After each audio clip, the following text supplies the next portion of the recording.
What's up, guys? Welcome to another episode of Football and Random Things here at Cyclone Fanatic. I'm Connor Ferguson with Colin Newell, Jeff Woody. We'll get into everything here in a second. The Iowa State-Oklahoma game, your boy Brock Purdy had pretty nice performance on Sunday. Had a day. Yeah, we'll talk about it all. First, I want to thank the greatest independent company in the world, Wiffles Hybrids.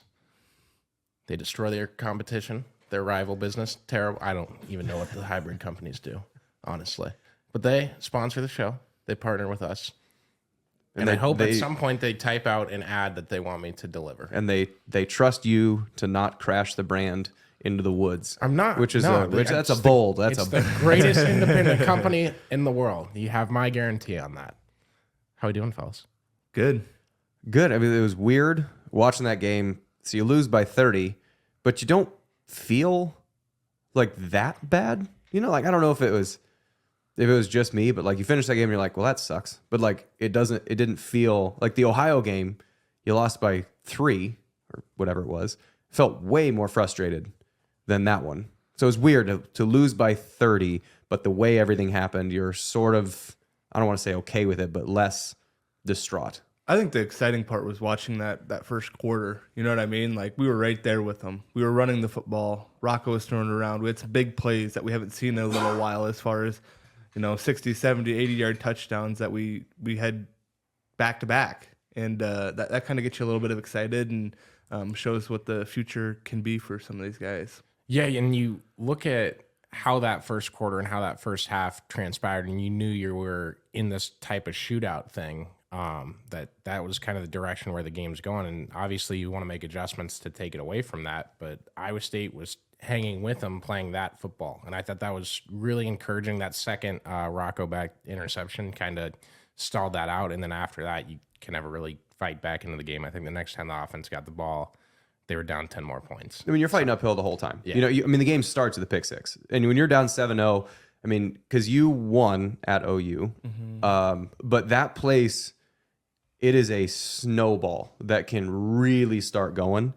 That particular location, there's nowhere else to me that has that same feeling where like when shit starts rolling downhill, it can start going fast just because of the way that OU plays, because of the energy in that stadium, because of how much better OU plays at home because of that energy, that you get down 7-0. Like they punched back, but like, I mean, if you think of it, so they gave up 50 points. Now, granted, OU put on the brakes a little bit in the second half, but they also, if they didn't put on the brakes, Iowa State was probably going to find a way to score because you're just going to get more shots at it. So the game could have ended, Oklahoma could have scored 65, but Iowa State would have scored 40 in that. Like Oklahoma threw the brakes on, and Iowa State then also had to kind of change the tempo that they were playing. So, however, 16 of those 14 points were basically by the Oklahoma defense because you have a pick six, you have a safety, so there's 8 points or 9 points right away, and then you have another interception that goes back to like the 20. That it's a really hard stop if you're doing, especially against that Oklahoma offense. So they scored 50, but 16 of those points came essentially by the defense. So you take those off the board, and again, it's the big ifs and nuts, or ifs and buts of candy and nuts. But like if you did that and took it off, it's 34-20. So like defense played poorly, sure they did. Offense stalled out in the second half, sure they did. But when the old expression, it's never as good as it looks and it's never as bad as it looks, I bet when the defense goes to watch film, they're going to get their asses chewed, sure. But it's probably not going to be as like, oh my God, the defense is broken, throw everything away. It's probably not that.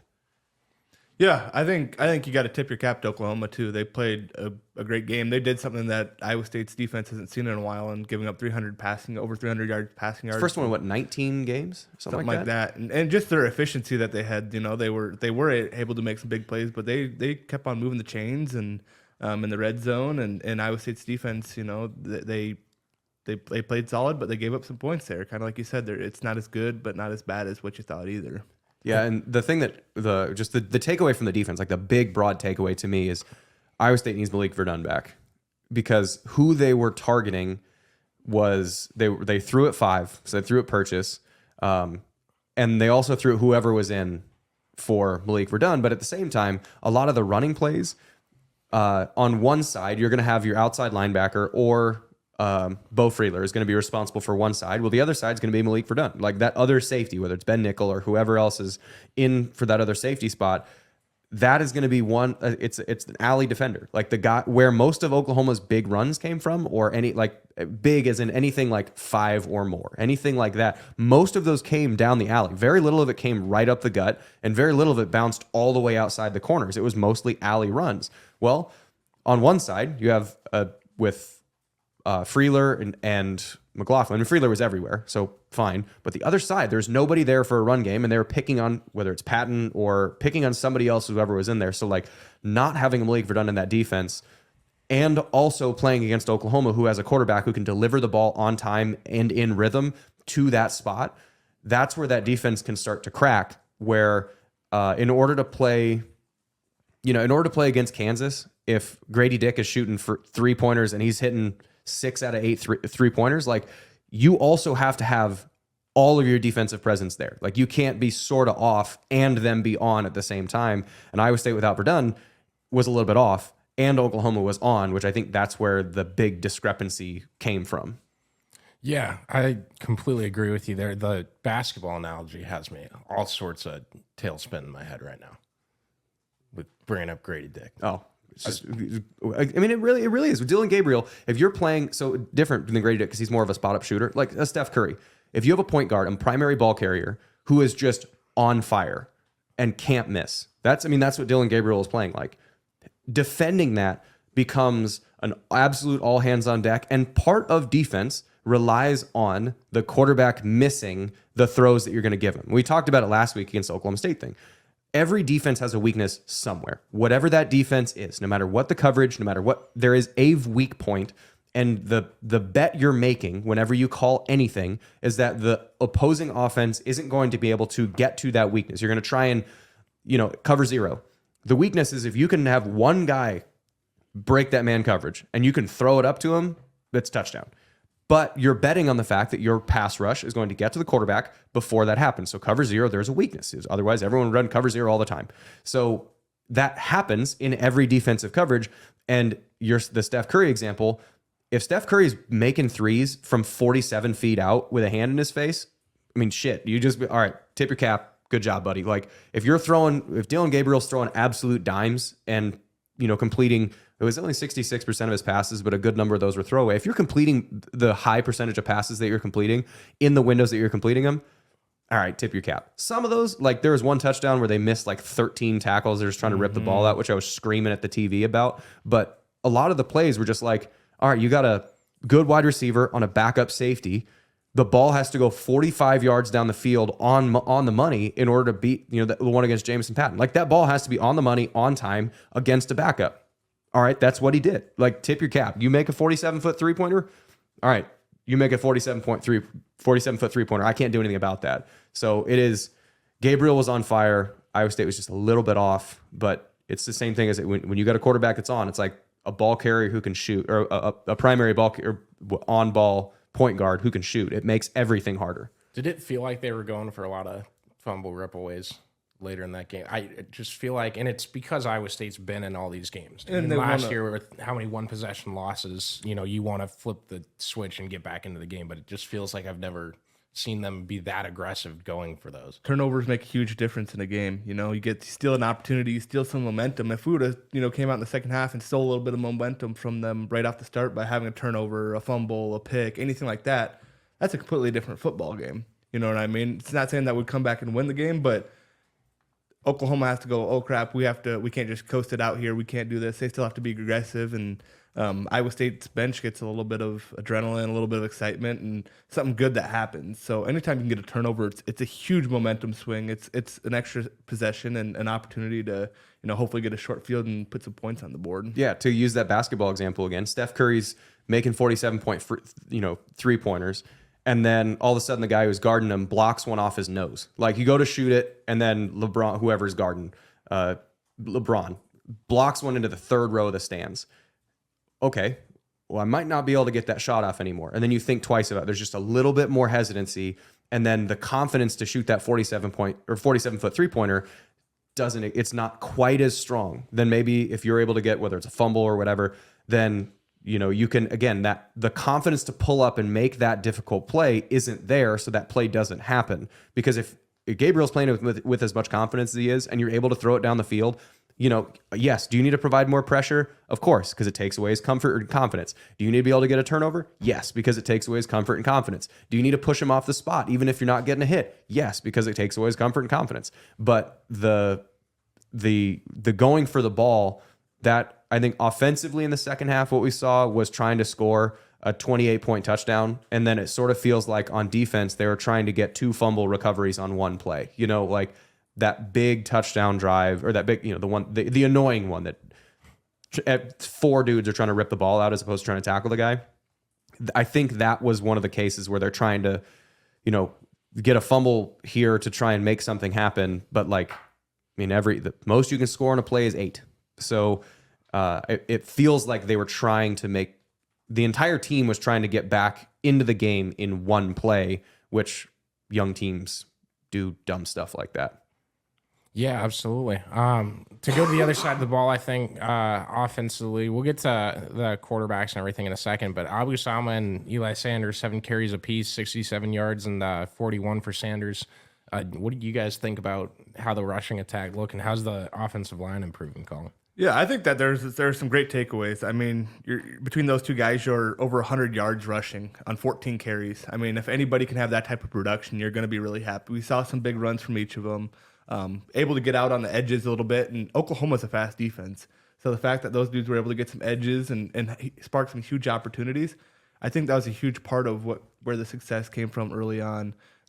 They were able to, hey, oh crap, these dudes can run the football a little bit. We're going to have to make sure that we defend it, and opened up some great opportunities for Rocco, and Rocco made some big time throws and really played some complementary football offensively there. You have a big throw where they have to respect that 2 big throws, 2 big touchdowns.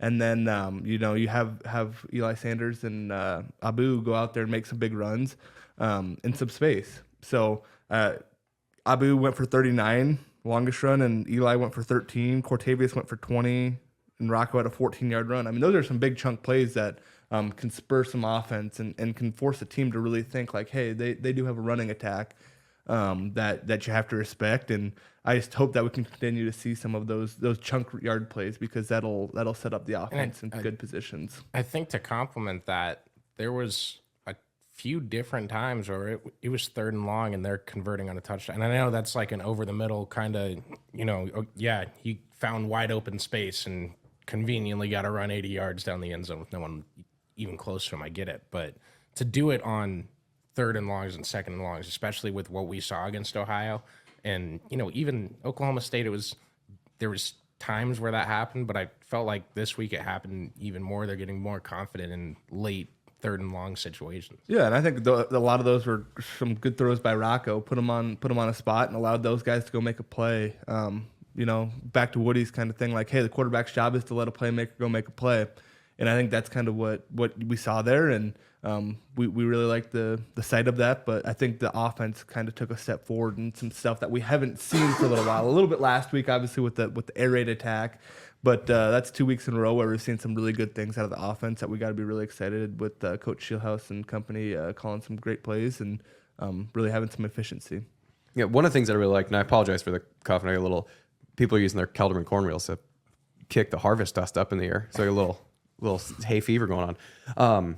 But no, the thing with the offense is that like Scheelhaase has the keys, like that I think that's pretty obvious at this point, and recognizing the looking in the mirror and saying, what do we do well and what do we not do well? After Ohio, they took a big, long look in the mirror and said, what do we do well and what do we do poorly? And they came out against Oklahoma State, and then they ran like 60% of the newer offense, and then still like 40% of the kind of conventional 2 and 3 tight end pack formations, trying to run the ball downhill. And then in Oklahoma, it was like 90% new offense, where it was a lot of spread formations. There was very few times when you have 2 and 3 tight ends that you're packed in, like we saw at the beginning of the year and then all through last year. It was mostly 11 personnel, or even if it wasn't 11 personnel, it's like 12 personnel. But Bramer is one of the tight ends, and he's essentially lined up as a wide receiver. And you got Steve-O in or Easton Dean in and Bramer outside or something like that. Like there was spread offenses, And what that does for the big guys in the middle is like what we talked about after Ohio. Is like you have to give them more time. If the combinations aren't good, if you can formation a way where the linebackers are at 6 yards instead of the linebackers at 4 yards, well, that gives you that much more time to be more solid in your combination, to actually move up to wherever you're trying to get to. And so the running game worked because the spacing was better. And the guys like Sanders and Sama and Hansen and Norton, they operate better in space because that is much easier to translate from any level to any other level. So like if I get one-on-one in space, now granted, my in space moves aren't necessarily the same as somebody else's, but if I get somebody one-on-one in space at any level, I'm expecting to beat that guy. But if I have to set myself up and try and give a linebacker a different angle or help a center get to a combination block, that stuff takes time to understand how fast everything moves and how long you have to press everything and how long you have to. There's a lead blocker. How close do I trail Klotz on the way to a linebacker defensive end? If I'm too close, I run into him. If I'm too far back, then I run. And like all that stuff takes time to figure out.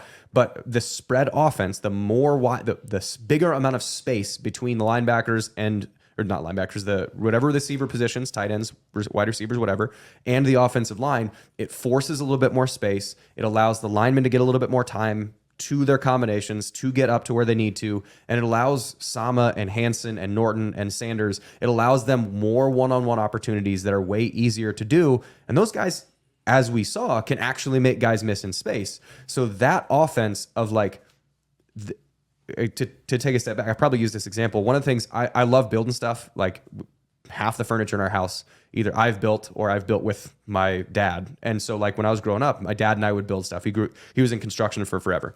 And one of the things that I remember, we were building a chest. It was like the first big thing that I built. And he gave me like a little life lesson, which was like, unless it needs to have exact dimensions, let it tell you how it wants to be built. Maybe the grain of the wood is a little bit wider and it wants to have wider boards, and you are going to cut them at 4 inches wide, but because of the shape of this wood, it wants to be 6 inches wide. So like listen to it and don't be so stubborn that you're trying to force something into this. So let it tell you what it wants to be. And that's the coaching staff is doing with this offense, is as they're building it, they're letting it tell them what it wants to be.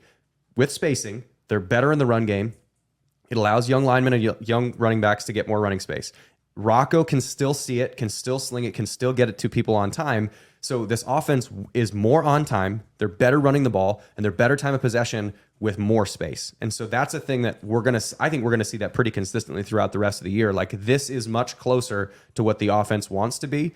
And again, the second half, they're trying to score 28-point touchdowns. It's a young team. You have a freshman quarterback, freshman running back, freshman tight end, sophomore center. You have a sophomore tackle, and then you have freshman guard because Black ended up coming in for Schreiber, and then Hufford and Miller. So like you have 2 upperclassmen on the offensive line. You have 2 upperclassmen that are at wide receivers, and everybody else is underclassmen on offense. That down by 28 in an environment like that, you're trying to score a 28-point touchdown. So like second half, it's not like you can scrub it and completely forget about it, but it is one of those things that like the truer indication of what the offense is the first half, and then you got to teach the second half how to stay calm and not press. Did you have a breakdown at all on Rocco Beck's interceptions? He's forcing it. It's 100%. The second one, he was trying to throw it away. He just didn't have enough leg. Like he was a half a second too late for that throwaway. The first one, I think he was like, I was driving home. I was helping my in-laws move. So I didn't get actually. Sorry to put you on the spot. I know you love breaking down just exactly what went wrong on this big play of the game. I'm not. To no fault of your own at all. So I didn't see the first one. It was a flood levels concept. I guess I don't remember it necessarily. The second one, it was the same basic principle. It was levels where they were trying to get somebody at 2 yards, somebody at 10 yards, and somebody at 15 yards or whatever, 20 yards, and they were all covered. And in that case, the pocket's already moving, throw it to the third row of the stands, get rid of it. Well, he was trying to wait for somebody to get open because he's trying to score a 28-point touchdown, and then realized, oh, I need to throw this away. But by that time, he's already getting hit because he was a half second too late with it, and now you don't have enough power to get it because you're on your back heel, you're trying to throw it around somebody. You just don't have enough juice to actually get it out of bounds. So that second one was just like, right, or if you get taken off one of those plant legs, right? It's you're throwing yours. Aaron Rodgers can do that, like as far as the just throw off platform, like jump sidearm throw and still throw it 50 yards, but like not many people can. So you actually have to get your cleats in the ground to throw it. I think that second one was just he was thinking, I should probably throw this away. And then he was thinking, maybe somebody's going to come open. Nope, not going to come open. Tried to throw it away. Didn't have enough arm. Got picked off. You work in training and athlete health and stuff like that. Do you think Aaron Rodgers is going to come back this year? He said that's his number one goal is to play again. Yeah, probably. So, okay, so not season ending at all? Or is this I mean, doctor magic? I have no idea. I have no idea. Well, I don't what's know what crazy is you saw him, like, what is it, not even 3 weeks after surgery, and he's out there on crutches putting a little bit of weight on his Achilles, which is like... Well, and I you're just need to know if unbelievable. you guys think it's the Hiawatha or whatever it's called. I said that wrong, didn't I? That's something else. ayahuasca. Ayahuasca, But thank I don't. you. It's Or- probably my guess is it wasn't a complete tear. Like if that's the case, that it wasn't a complete tear, and it was You just aren't partial giving tear of his his magic Achilles. doctor credit? No. He brags a lot about his doctor. He's a good client. I'm good. I'm good with. I mean, His good rep there, for sure. good for him. I don't know. I would love to see what the actual like MRI is. And obviously I'm not a doctor, but I'd be curious about Aaron Rodgers. I mean, I would hope he comes back to play because the Jets. I mean, the 1 quarter that 1 or 2 quarters that Zach Wilson was on, they were well. good. They're beating the shit out of I thought you were Mahomes. talking about like the 5 minutes that Aaron Rodgers wasn't hurt yet this year. No, when I was Zach like, Wilson it was was magical, magical, but dude, the entrance was so dope. when they went backwards and got a sack and a sack and a sack. Yeah. I think it's cool to see Brees. I hope he continues to get some more carries, too, because clearly, from my perspective, when you watch as far as efficiency and everything like that, like him versus Dalvin Cook, like, feed Brees, man.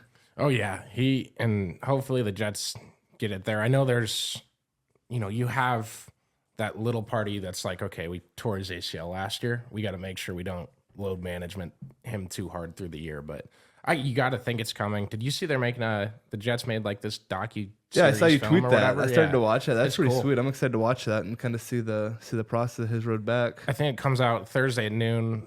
Well, it's noon Eastern. So go to the New York Jets website. It's all through their media people and find like 1JD Entertainment or whatever, and you can watch it there. Yeah, let's knock Purdy out real quick. Dude, 20 to 21, 1 incompletion. 1 incompletion. Like, It's amazing. unbelievable what he's able to do. I mean, obviously playmakers all over the place, but quarterback still has to throw an on time to an open guy who can go out and make a play, and that's what Brock has continually showed to do in the NFL and college. I mean, he always had that consistency, and it's just incredible to watch him go out there on the highest level against team. Everyone's throwing their best shot at the Niners, offensively and defensively, because they're a great team. It's a Super Bowl contender, absolutely. So every week he's seen the best that somebody has, and he's going out there and completing 95% of his passes. I mean, it's unbelievable. Do you think he'll ever have a perfect game, or is it the closest we're ever going to see it?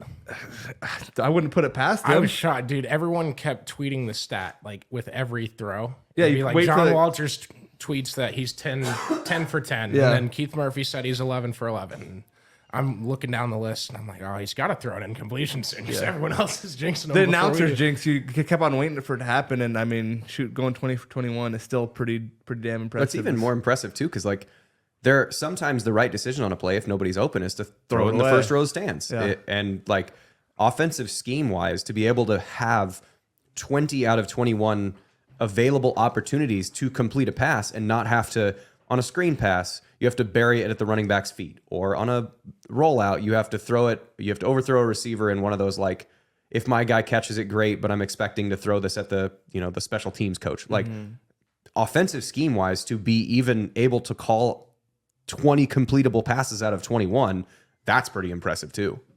Yeah, absolutely. And they got, smart people and good players in San Francisco. I can't wait to see them knock the Vikings out of the playoffs. It was going to happen last year. It didn't. And so now it's going to happen this year. It's kind of funny, interesting. You hear all these people, a couple weeks ago saying like, oh, he can't complete the long ball. He can't do this, accuracy. And it's like, oh, really? I just went 20 for 21. Yeah. Like, what's the issue here? Also, how many if Brock Purdy plays for 4 quarters, has not lost an NFL game? Unbelievable. The only game that he has lost as a starter was the one where his elbow exploded. So every other start that he has had in the NFL, he has won, which is wild. Yeah, I think if you count the game he came in late, he's 10-0. And if not, he's 9-0 as a starter. And that's just regular season. So I guess there's one playoff game in there and then the NFC title. So it's still like nuts that you can have that record I would kill for any Vikings quarterback to have that ever. Well, and just the fact that like like I said, they're getting everyone's best shot every week. They want to beat the Niners because they want to be able to have that's a locker room win. If you can go in there and you can say, hey, whole team. I mean, it takes a team win to go in and beat the Niners right now. Special teams, offensively and defensively, and wow, what a guy there! Shout out to Ordered a Aiden. water mid show. That wasn't order. That was the producer saying, "Quit freaking coughing into the microphone." and just getting everyone's best shot and going out there and continually winning, getting pressured a ton and being able to make plays and timing right, and clearly spent a lot of time with his receivers. The Niners, I really like, you just talk about just complimentary football. That's what the Niners are, what everybody wants. Every single organization, whether it's a college head coach or whether it's an NFL GM, it's what you want your team to be. Because like every game is played on the 49ers terms. No matter who you're playing, you have to play our game because we have Eric Armstead and Nick Bosa and Fred Warner and Mafonga, the safety. And we got all these guys, and we're going to punch you in the face on defense. And then on offense, we have these zillion playmakers. So best case scenario, we're going to score. Second best scenario is we're going to possess the ball because you're going to have to try and figure out where this ball is going to try and go. And even if it's 7-0, you've spent so much coaching energy trying to figure out how to just keep us out of the end zone that you haven't really had a lot of time to make any adjustment on any other side of the field. And now Nick Bosa is sacking your quarterback 7 times. So like the fact almost every 49ers game this year has gone on or followed the script of 49ers jump out to a little bit of an early lead. Defense gets to tee off and go after the quarterback. Brock then can just make comfortable plays. He doesn't have to push anything, can just get it to Debo or Ayuk or McCaffrey or whatever. And once you do that, then you can run a comfortable, efficient offense. The defense gets to it's an upward cycle. You even get to play more pressure because now that they're up by 17, and then Bosa can really pin his ears back. And then the corners can go for interceptions as opposed to trying to bat the ball. Like the whole thing is built to execute and play on their terms. I'm excited. I mean, Philly is to me the only team that can play that game with them. And Philly hasn't looked like Philly of last year. No. I feel like for whatever reason, Rivera has the Eagles number. Like they beat them last year. They broke their unbeaten streak at 8-0 last year. And then this year they could have beaten them in overtime. So like, I don't know, it's one of those, the league is really good, but yeah, it feels like Philly and maybe Dallas, depending on how their offense performs at the time, are like the only teams, in the NFC. And then Dak the Bills. Prescott get traded? Or show me what Dak's done in the playoffs. that's what I'm saying. You said maybe Dallas has a chance. I'm asking if Dak Prescott's getting traded anytime soon. Got it. Sorry, Jake. No, I don't know. It just feels like the defensive line. I mean, if you can have a good, solid defensive line, it doesn't matter. Like it doesn't matter what else is going on in your team because Cowboys, Eagles, 49ers, just unstoppable. Cowboys Niners Sunday Night Football this week, right? What a game! That'll be an exciting one. Great test. I think the Niners will win that one by 35. I just don't think much of Dallas. That's just me. All right. Last thing from Iowa State, Oklahoma, and we can talk TCU a little bit after that. But I had this take, and you can tell me I'm an idiot, tell me I'm stupid, and shouldn't worry about this. Obviously, you want J.J. Cole to play as much as he can under the 4-game umbrella and still get the redshirt season. I thought bringing him in down 30 to Oklahoma with all of their backups in the game was not a wise decision, especially if Rocco ever gets hurt late in the season. Oh, no. You 100%. What, you want Rocco to get hurt? No. I'm saying you're burning one of those 4 redshirt games. So what's the other option? Tanner Hughes? You're going to go Tanner Hughes instead? Sure. So fine, but if the only I'd put way... Colin at quarterback. That's what I would do. You don't want that. That guy who kept changing from number 3 to 66. Never saw him on the TV. That was the weirdest. That got announced like 4 times that he was changing his number from number 3 to 66. It's on special teams. Okay, I would have just put Colin Newell in a number 4 jersey. You can. We actually. I don't know if you guys had them. We had zip up jerseys. Yeah, like the Velcro sides. Yeah. So like, and the reason for that is so like Miles Purchase and Cartavius Norton are both number 5. One's on offense, one's on defense. They're never going to be in the field at the same time. But if you get the point on punt team, where Cartavius isn't going to be on punt, but like let's say on punt team.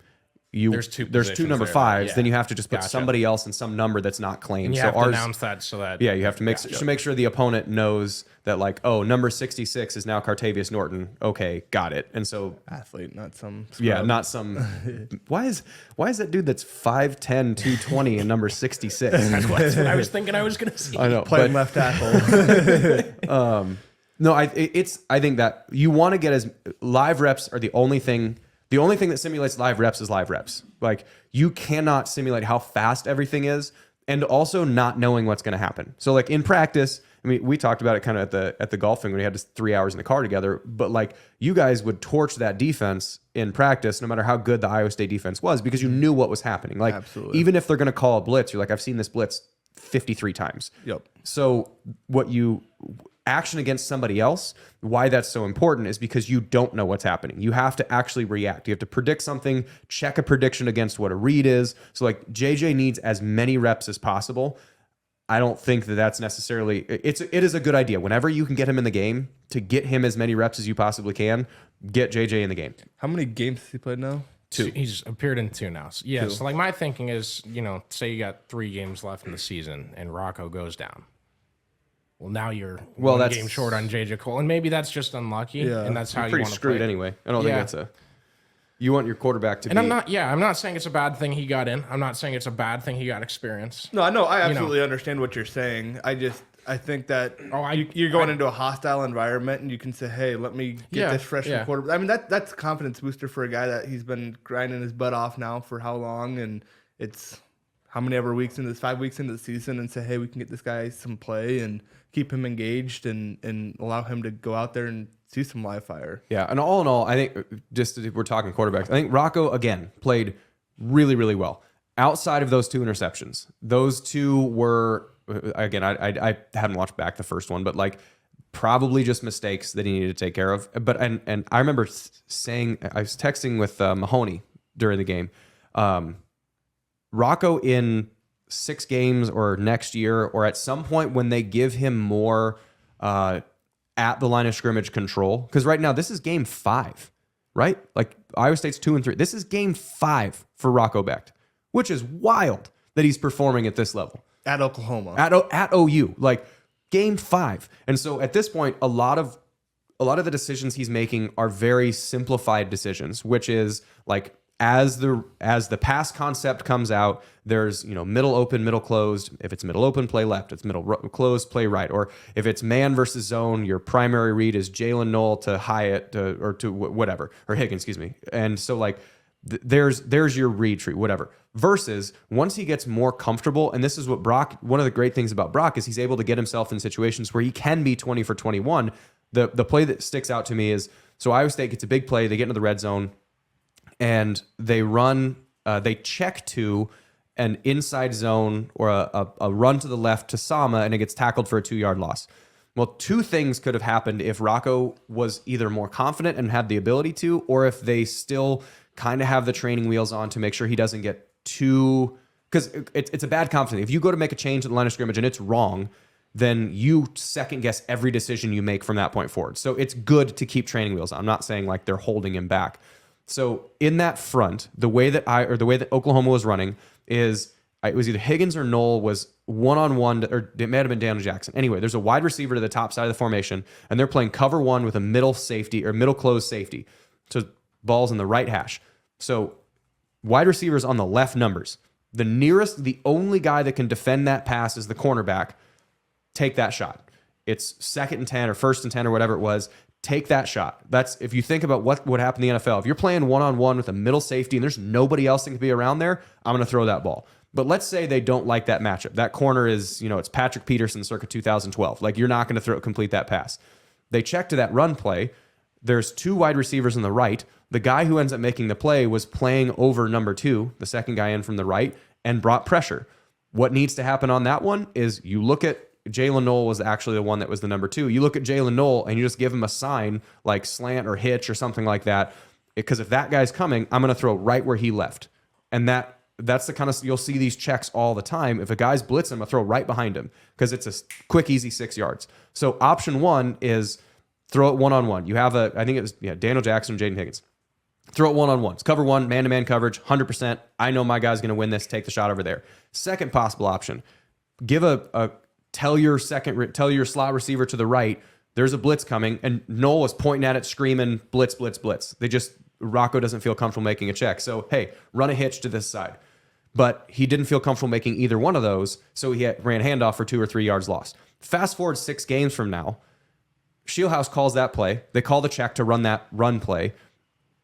Rocco sees either one of those options, and even if that play is not called, you can, on a run play, you guys, if Brock called a check to throw a go ball to Hakeem Butler, you didn't need to know that. You can block run play because he's going to catch. And it was probably going to be a touchdown. Yeah. Hey, good job. Y'all go keep that up. But like with Rocco, if he sees that, I mean, the sign, the name for that we had was called Florida. And so you just make a hand sign that means Florida to the wide receiver. And like Darius Reynolds was the guy. If they ever left Darius Reynolds one-on-one and Arnaud's playing quarterback or Barnett's playing quarterback, and I can just chuck it up to Darius Reynolds, I'm going to give him, they're playing one-on-one, middle field safety. I can beat that. Darius Reynolds is going to beat that corner. You'll see that little, like, and if every NFL quarterback does this, if they give just like this little thumbs up or waggle their fingers or something like that, that means run this route, I'm going to throw it right away. Because even if offensive linemen fire off the ball right away, if it's catch throw, no one's downfield. Yep. I have a one-on-one automatic. So like those things 6 games from now are going to could be touchdown plays. Or they could be, even if it's the throw a hitch to Jalen Noel, that's 2nd 8 or 2nd 2 now. So like this offense is going to continue to get better as Rocco continues to get experience. Because like I said, he's not even halfway through one season yet. And so like the more he gets comfortable, the more he's able to change stuff at the line of scrimmage and take advantage of the opportunities. Like Gabriel was doing that all the time. All the time. He saw one-on-one, chuck it. But Rocco's not quite there yet because he's still a baby. But like this offense is, Rocco played well. The offense is going to continue to get better the more it kind of grows into its own shoes and understands what it needs to be. Yeah, and I think at the very least after, 5 games this year and seeing the amount of freshmen playing on the field, I think that's got to excite a lot of people because they're all developing that chemistry together, all those big pieces in that core of it on both sides of the football, honestly. Boniface is a sophomore. Yep. Right? Yep. So Boniface theoretically has 3 more years. Rocco has this one, or has 2 more years on, Boniface has 2 more years on top of this one, so 2.5 years. Rocco's got 3.5 years. Sama, Hansen have 3.5 years. Sanders has 2.5 years. Norton has 2.5 years. Higgins he's a junior, right? I think he's a junior. Junior's transfer. So he might be either a senior or junior. So he has a year or 2. Jalen's a junior. He has another year. Or Jalen Noel has another year. Daniel Jackson has another year. Brahmer has 3.5 years. So like there is a lot more time that this group can spend developing. And Rocco is kind of at the center of it. And Boniface is too. Like, if you're going to be the center of that offensive line, they've shuffled a lot. The guys that haven't moved have been, Boniface has taken basically every snap at center this entire year. Yep. And Tyler Miller's played every snap at right tackle. Pretty much those are the only guys that haven't been swapped out at some point. James Neal has played most of them at left tackle. Hufford. But like those guys got in the lion's share, but like the guys, Boniface has played basically every snap. Yep. So like you build that offensive line around a guy who can communicate well. The reason why he's there is because he's smart. Like he's smart. He knows the offense is comfortable. Rocco's comfortable with him. Like that whole thing. All those guys are underclassmen. Yeah, they definitely played a lot better in that game as well. I mean, still keeping up. They got 1 sack, I think, against Oklahoma, but they're still keeping their sacks really low, and that's huge for especially getting a young quarterback settled. If he's not getting hit and he's not getting sacked and wondering who's going to let someone free, or subconsciously in the back of your mind, that's a huge help for Rocco as well. For sure, I don't think there's a way you can go 2-3 and feel better than Iowa State does right now about a team. Yeah, and I mean at least this year, this next chunk of games too. It's massive. They're way gettable. Yeah. Way gettable. So, like, I think the energy on Saturday is going to be bonkers. Cold game for TCU. Cold game. Got the Jack Trice throwback uniforms. It's a night game. Like, this, I think Saturday is going to be bananas environment. And then you have the next one. The next game you're going to play is Cincinnati. We've seen Cincinnati's pretty pedestrian. They are about Iowa State. Cincinnati and Iowa State seem like they're really similar programs right now, except Cincinnati's an older version of Iowa State. And then like the next few batches, because what's the next 5 games? It's TCU, Cincinnati, Baylor after the bye week, I think, and then Kansas, and then did I skip a game? Yep, TCU. Well, don't say yeah, and then forget. I gotcha. Come on. TCU, Cincinnati, Baylor, Kansas, BYU, Texas, Kansas State. I forgot So BYU. Texas and Kansas State, you get by the time you get there. But let's say, I mean, the next 5 game stretch, if Iowa State won 3 or 4 of those, would you be surprised through that? No. Especially seeing this revamped offense, and we know what the defense can do. Right, especially if you get Verdun healthy, and even if you don't get Verdun healthy, granted, it's 2 games in a bye week, but like the defense will get back. Like whatever adjustments they're going to make, I feel confident that they're going to make some adjustment to whatever teams are doing to them. But the offense can be comfortable if they can take care of the ball and not turn it over 3 times. Then the schedule lightens up after Oklahoma, and now you have a good 5-week chunk that you're Go capitalize on it, and especially with a young team heading into Texas. So Iowa State's what 2-3 right now. Let's say they go 4-1 for the remainder of for the next batch. You're 6-4 going into Texas. You got a shot. That is a lot more confident of a team than a team that's 3-7 or whatever it is. So like these next games is a huge opportunity to kind of springboard a young team into being really confident. And mind you, it's a late November game against Texas, and who knows what's going to happen. I mean, Oklahoma's really good. I don't think they're going to play at they don't play as well on the road because that home environment's really big for Oklahoma. And now they're going to play in the Cotton Bowl, which is going to be 50-50. But like, I don't think Oklahoma's going to play as well. But let's say Oklahoma beats Texas, and then at some point down the road when Texas plays another team, they trip up another time.